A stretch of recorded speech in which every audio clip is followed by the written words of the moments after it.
ओम नमः सिद्धेभ्यः, ओम नमः सिद्धेभ्यः।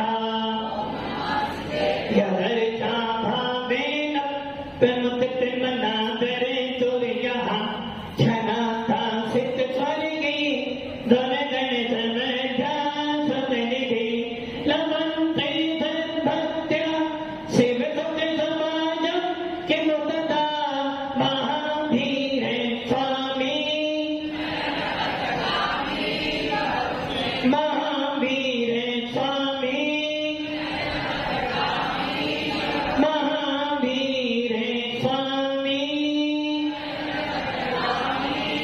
गुरुवाह पंतनो नित्यं ज्ञान दर्शन नायिका चारित्रानं गंभीरा मोक्ष मार्गोपदेशिका पंच प्रमेटी भगवान की एक राधिनाथ भगवान की एक सिंहासनाथ भगवान की अंतिम शासनपति भगवान महावीर स्वामी की आचार्य श्री कुंद कुंद भगवंत की आचार्य श्री विमल सागर जी महाराज की आचार्य गुरुदेव सरस्वती सागर जी महाराज की 3 करोड़ मुनि राजों की द्वार सांजनवनी माता की बड़ी ब्रह्म पूज्य दिव्य तपस्वी अध्यात्म विराट संत सर्वदी कुलवरवाचार्य भगवंत श्री सुंदर सागर जी महामुनिराज की समस्ताचार्य संत की भव्य आत्मा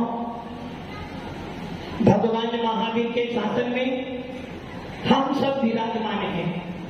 जिस भगवान महावीर ने पूरे विश्व के अंदर अहिंसा परमो धर्म का नारा लगाया, जिस महावीर की देशना से आज भी ये भारत नहीं पूरा विश्व पवित्र पावन हो रहा है, जिनके सम्मोहन में जाने मात्र से भव्य जीवों को सम्यक दर्शन की प्राप्ति होती है, जिनके सम्मोहन में जाने के भाव बनाने से भी एक मेढक देव बन जाता है, और जिस सम्मोहन में देव भावना बनाता है तो मनुष्य बन जाता है। ऐसा जिन शासन, ऐसा भीतर शासन आपको और हमको मिला है। बड़े पुण्यशाली हो, बड़े पुण्यशाली हो।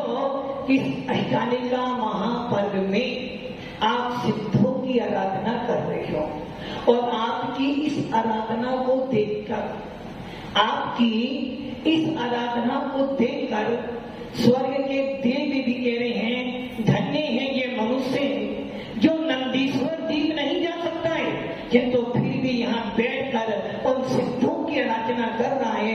धन्य है ऐसे ये नर जो सिद्धों की आराधना कर कर अपना मोक्ष मार्ग प्रशस्त कर रहा है। आपके विधान को देखकर, आपकी सिद्धों की आराधना को देखकर जिन जिन जीवों में चैन होने का गौरव था, जिन जिन जीवों में ये गौरव था कि हम चैन हैं, या आपकी पूजा भक्ति को देखकर जो जो गांव के लोग सब में दृष्टि थे वो भी आपकी सराहना करने के लिए आपके गांव में आकर जिनेंद्र देव की पूजा में शामिल हो रहे हैं। भव्य आत्माओं, गांव छोटा है, गांव छोटा है, किंतु भाव बड़े मोटे हैं। लोग आत्री को कम जानते हैं, ओबरी को, सागवाड़ा को ज्यादा जानते हैं, डूंगरपुर को ज्यादा जानते हैं।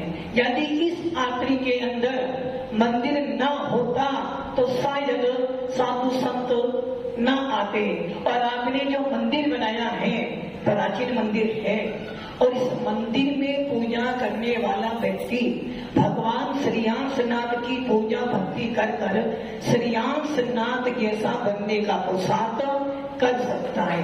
भव्य आत्मा पुण्यशाली हो इस पर्व के अंदर में, जिस पर्व के अंदर देव लोग नंदीश्वर दीप जाते हैं, और आपको पता है नंदीश्वर दीप 8वां दीप है, और उस दीप में 52 जिन चैताल्य हैं जहाँ पर अरहंतों की पूजा की जाती है। जितनी भी प्रतिमाएं वो सारी अरहंतों की है। और किसने बनाई है? जंगीलाल जी आपने बनाई मूर्ति, आपने बनाई? नहीं बनाई। नरेंद्र जी आपने बनाई? किसी ने बनाई क्या? सौधर्मित्र आपने तो बनाई होगी ना, आप तो सौधर्मित्र हो ना। भव्य आत्माओं को मंदिर आकृतिम है, किसी ने बनाई नहीं है। आप जब गोमतेज बाहुबली जाते हो और शायद जो जैन होगा गोमतेज तो एक बार तो, और जब उस प्रतिमा को देखता है ना, मन में भाव तो आते होंगे कि हे भगवान, इतनी विशाल प्रतिमा जिस चामुंडराय ने बनाई है, मैं भी ऐसी मूर्ति तो बनाऊं। किंतु उस नंदीश्वर द्वीप में बाहुबली की मूर्ति तो वो छोटी है, उस नंदीश्वर द्वीप में पद्मासन, कौन सी आसन? मोक्ष जाने के दो ही आसन है, या तो खड़ासन या पद्मासन। उस नंदीश्वर द्वीप में पद्मासन की 500 धनुष, कितनी धनुष? 500 धनुष की ऊंची पद्मासन प्रतिमा, अर्थात 20,000 हाथ ऊंची पद्मासन एक प्रतिमा है। ऐसे प्रत्येक मंदिर में कितने मंदिर हैं? 52, और प्रत्येक एक मंदिर में 108 पद्मासन 500 धनुष की प्रतिमाएं हैं।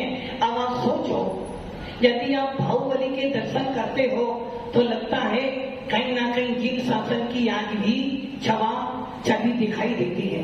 और जब आप नंदीश्वर द्वीप जाओ, जाना है ना? किन किन को जाना? सबको जाना है, सबको जाना है ना, कि हमें नहीं जाना। जो कि नंदीश्वर द्वीप जाने के लिए आपको मनुष्य पर्याय छोड़नी पड़ेगी, और मनुष्य पर्याय छोड़ने का मतलब है असंयम में आना पड़ेगा, क्योंकि देवों के पास संयम नहीं होता है। और आप मनुष्य हो और देव बन जाओगे तो मुनिराज नहीं बन सकते, देव बन जाओगे मुनियों को दान नहीं दे सकते। यदि आप देव बन जाओगे तो कभी संयम धारण नहीं कर पाओगे। नंदीश्वर द्वीप जाकर सिद्धों की अरहतों की पूजा तो कर लोगे, किंतु सिद्ध कभी नहीं बन पाओगे। मनुष्य हो, क्या बनना है आपको? देव बनना है, अशोक की देव बनना है।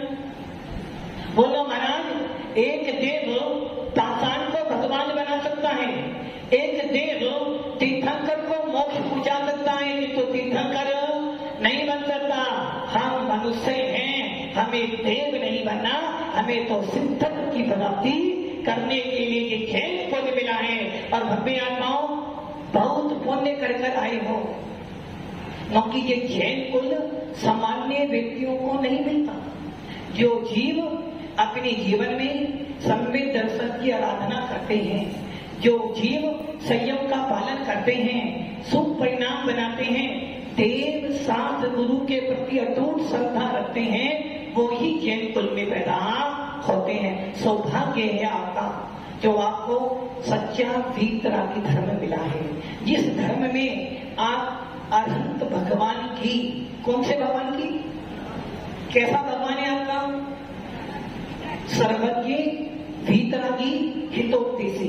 पूरे विश्व के अंदर आप जैसे भगवान कहीं मिलने वाले नहीं हैं। कहीं भी चले जाना, सारे दर बंद हो जाए तो कोई चिंता नहीं करना, और ये कह देना इन दरों पर जाने की जरूरत नहीं, जिसके पास जिनेंद्र देव जैसी बूटी हो उसे कहीं जाने की जरूरत नहीं है। भव्य आत्मा, पूरे विश्व के अंदर जिनेंद्र देव, उस जिनेंद्र देव को भावों से एक अर्थ खिलाया है तो समझ लेना अनंत कर्मों का क्षय होता है। जब पूजा करते हो ना, लाइन बोलते ना बीने पाठ में, तुम बीने में व्याकुल भयो जैसे जल बिन भी, जन्म जरा मेरी हरो करो मोय स्वाहा। लाखों भूत प्रेत लगे हो, लाखों शत्रु तुम्हारे पीछे हो, किसी ने मंत्र तंत्र कर भी दिया अनिल जी, बस एक काम करना, तृप्त हो जाना। क्या हो जाना? तृप्त किससे? भगवान की भक्ति से तृप्त हो जाना, कोई भूत बाधा, कोई ऊपर की बाधा आपका बाल बाधा नहीं कर सकती। जिनेंद्र देव का अतिशय तो ऐसा होता है कि अभी कोई भूखा भी होगा, गरीब भी होगा, अभी जिनेंद्र देव के प्रति श्रद्धा होगी तो वो भी धनवान बन जाता है। भव्य आत्माओं, उस नंदीश्वर तीर्थ में देव पूजा करने जाते हैं और अपनी पूजा कर कर अपनी सम्यक दर्शन को निर्मल करते हैं। हम भी उस जीन शासन के अनुयायी हैं, हम भी उस दिगंबर आमनाओं को मानने वाले हैं और सिद्धों की आराधना करके बस एक ही इच्छा चाहिए कि हे भगवान, तेरी पूजा से सतीश जी, तेरी पूजा से पूज्य, तेरी पूजा से मैं मात्र पुजारी बनने आए। सतीश जी पुजारी बनने आए ना, पुजारी बनने आए ना, किंतु यदि पुजारी बनने बैठे हो तो अभी आपने अपने भाव बिगाड़ दिए। यदि किसी को सोने के खाने मिल जाए और वो पत्थर लेकर आ जाए तो कहेंगे ये निर्धन है, इसे अकल, आपको अकल तो है ना, पैसे से पैसा कमाना सब जानते हो, किंतु राजकुमार जी क्या करना है? जिनेंद्र देव की पूजा करके पुजारी बनना है ना, पुजारी बनना है ना, नहीं बनना पुजारी बनना है ना। बस यही तुम्हारे भावों की खराबी। इसलिए बार बार कहता हूं, भावों में थोड़ा तो सुधार कीजिए, थोड़ा थोड़ा प्रभु जी का ध्यान कीजिए। हमें जिनेंद्र देव की पूजा से पुजारी नहीं बनना, हमें जिनेंद्र देव की पूजा से पूज्य बनना है, क्योंकि जिनेंद्र देव की पूजा मोक्ष देने वाली है। धन संपत्ति परिवार ये मेरे भक्ति का फल है। जिनेंद्र देव हमारे 20 तरह की हैं और मैं जिनेंद्र देव के पास में क्या बनकर आया हूं? भिखारी या सेवक? भिखारी या सेवक? अशोक जी क्या बनकर आए हो? भिखारी या सेवक? भिखारी, देखो अभी भिखारी बनकर आओगे तो 2-4 रुपए मिलेंगे, बस 2-4 बिल्डिंग मिल जाएंगी, चक्रवर्ती पद मिल जाएगा। भिखारी बनकर आए, हमारा शासन हर संप्रदाय में भिखारी मिल जाएगा, किंतु जिन शासन में कोई भिखारी, तो हमें क्या बनना है? सेवक। हमें क्या बनना है? सेवक बनकर आया हूं, सेवा कर कर तुम जैसा बनने के लिए आया हूं। हे भव्य आत्माओं, इन सिद्धों की आराधना करने का फल क्या है? मात्र आत्मा से कर्मों का अलग होना, विशुद्धि की प्राप्ति होना। धन संपत्ति परिवार तो हर भाग में, हर पर्याय में मिला है। इस बार कुछ ऐसा करें कि जब जाएं, कहां जाना है?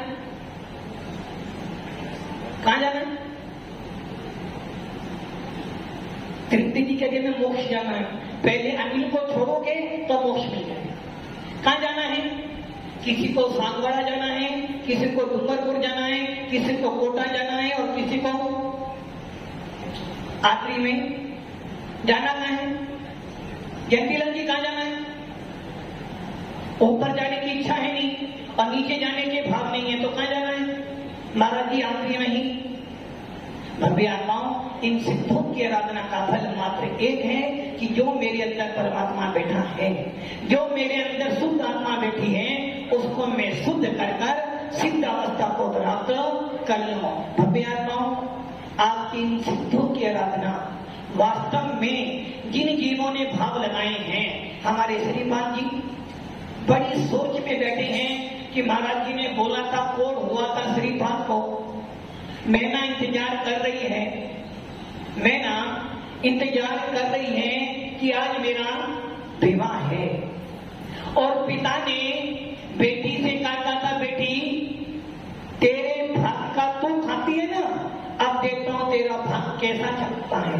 और उस पिता ने क्रोध के वशीभूत आकर अहंकार को जब चोट लगती है ना, जयंतीलाल जी, जब अहंकार टूटता है ना लाखों रुपए दे देते हो और राजी राजी कोरोना जब आया तिजोरी पूरी की पूरी सबने, कोरोना गया तो तिजोरी सारी भर गई। अब तो ये ध्यान रखना, वो भोपाल राजा भी अहंकार का मारा हुआ था और उसने कहती बेटी अब देख पिता किसे कहते हैं देख अब तो। और क्या करा वो रानी कह रही कि आज मेरी बेटी का विवाह है और सेनापति मंत्री तुम रोते हो, दुर्भाग्य है तुम्हारा। किंतु जब वो देखती है कि मेरे द्वार पर कौन खड़ा है, जाम माता, किंतु जाम माता के पास में ना तो अच्छे कपड़े हैं और शरीर में से मवाद निकल रही है, हजारों मक्खियां भिन भिना रही है और साथ में जो बराती है ना सारे बराती कैसे हैं, कोढ़ी। किंतु उस रानी की आंखों में आंसू आते और कहती हैं अपने स्वामी की कहती है प्राणनाथ, हे स्वामी आप तो प्रजा के पालन होना, प्रजा का दुख सहन नहीं करते हो।